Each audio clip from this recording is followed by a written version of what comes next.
If you've had a moment where you've sat with yourself and you said, I'm overwhelmed, I'm burnt out, and I just can't do this anymore.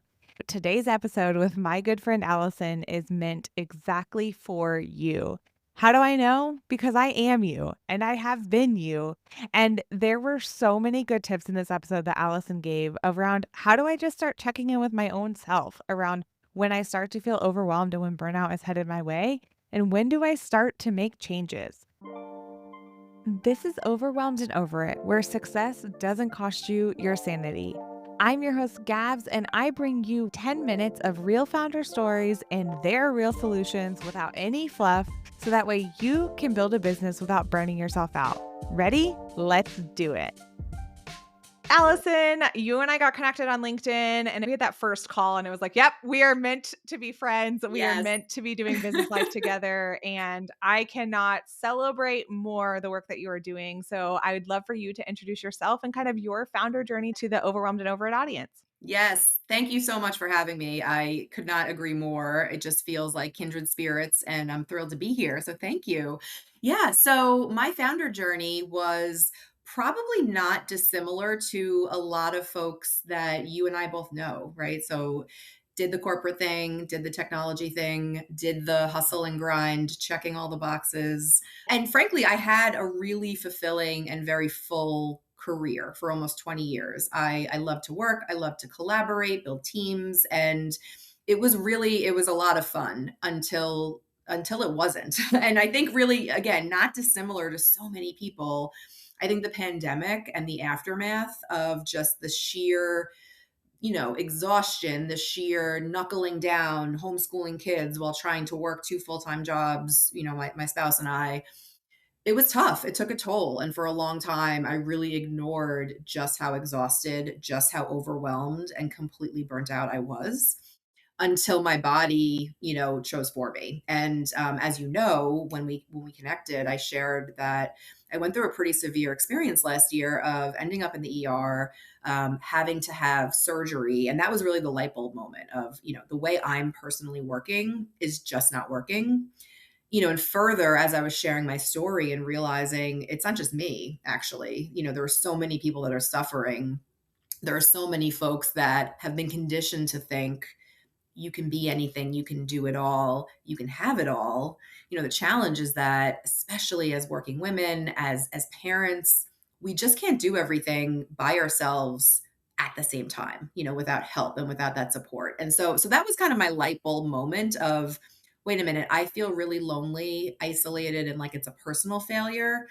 And yet so many people are feeling this way and going through it. So there's something here. So that was the initial moment of clarity. Like we need more conversation about burnout and places to go to have real conversation.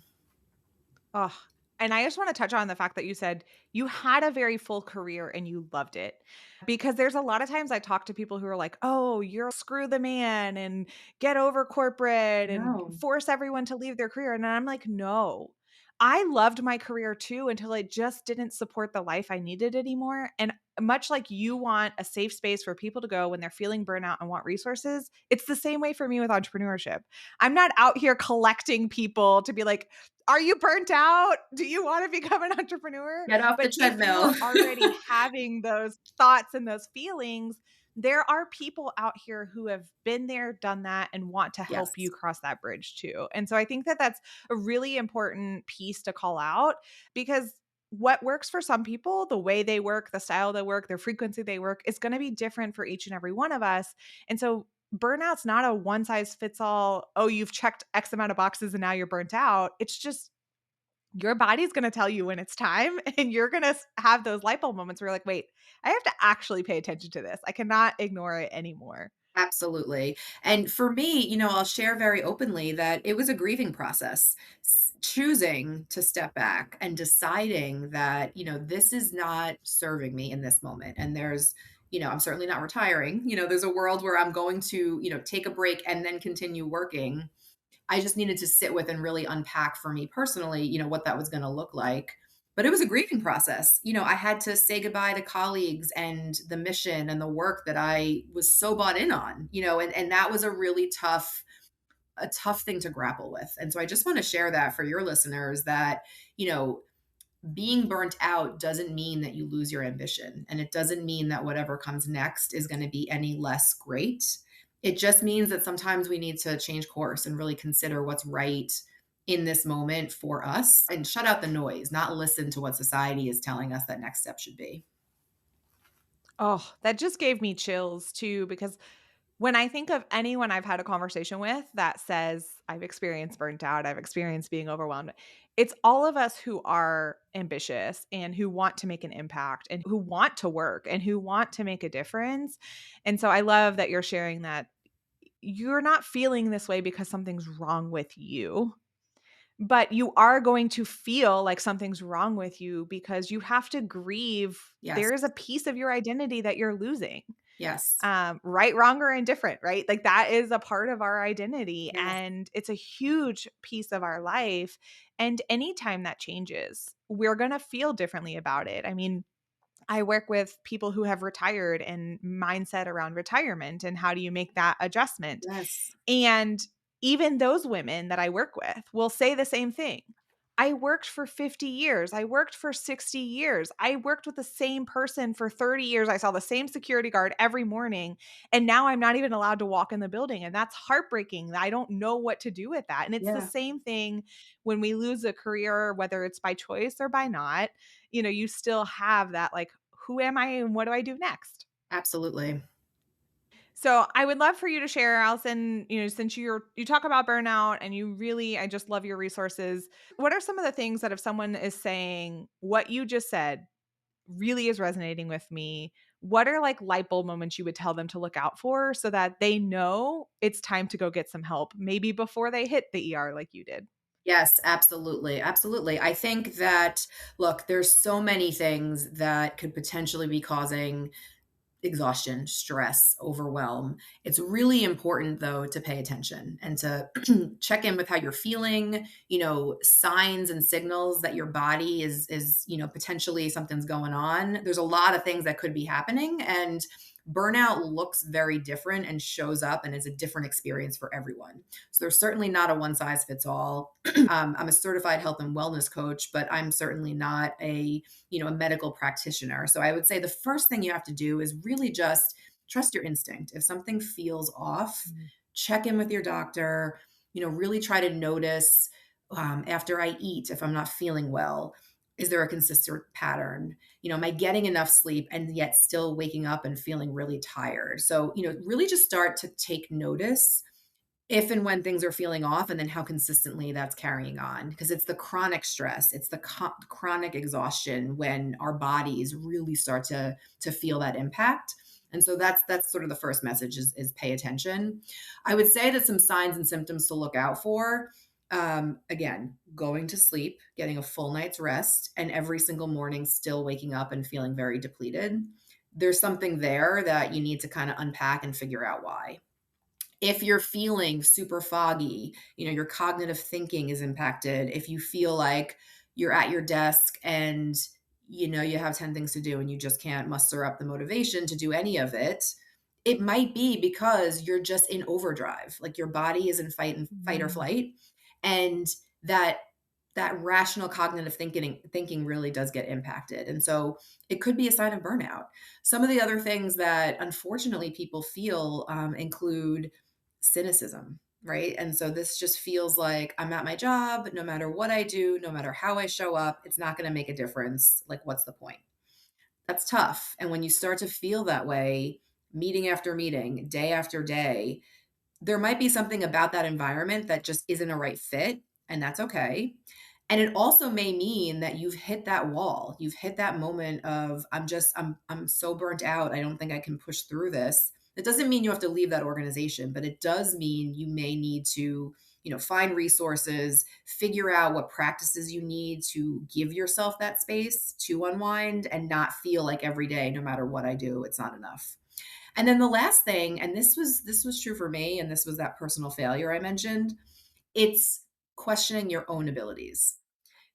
Part of the Mm. research, one of the clear definitions of burnout is when you start to doubt your own ability and your own self-worth. Like, can I even do this job? Because it's a perpetual cycle. You're so tired, you're overwhelmed, you're probably not thinking clearly. Maybe you're making some mistakes, and then all of a sudden you start to really question, am I good at this job? Like, what am I doing? How did I get here? And that's a big aha moment that you need to sit up and pay attention to, because you are good at your job. Like, you got there because you're ambitious, you put the work in, and you're working so hard, you are good enough. So if you're feeling that way, that is an absolute resounding red flag. Like, let me take stock and figure out what's going on here. And I think that applies even to founders, right? Because it's Yes. like that is still a job. You may have more control over it, but it's still a job.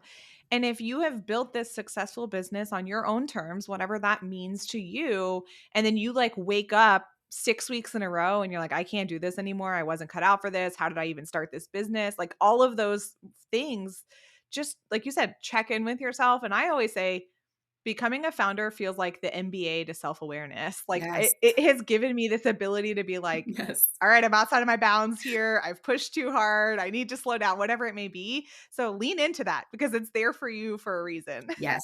Absolutely. I could not agree more.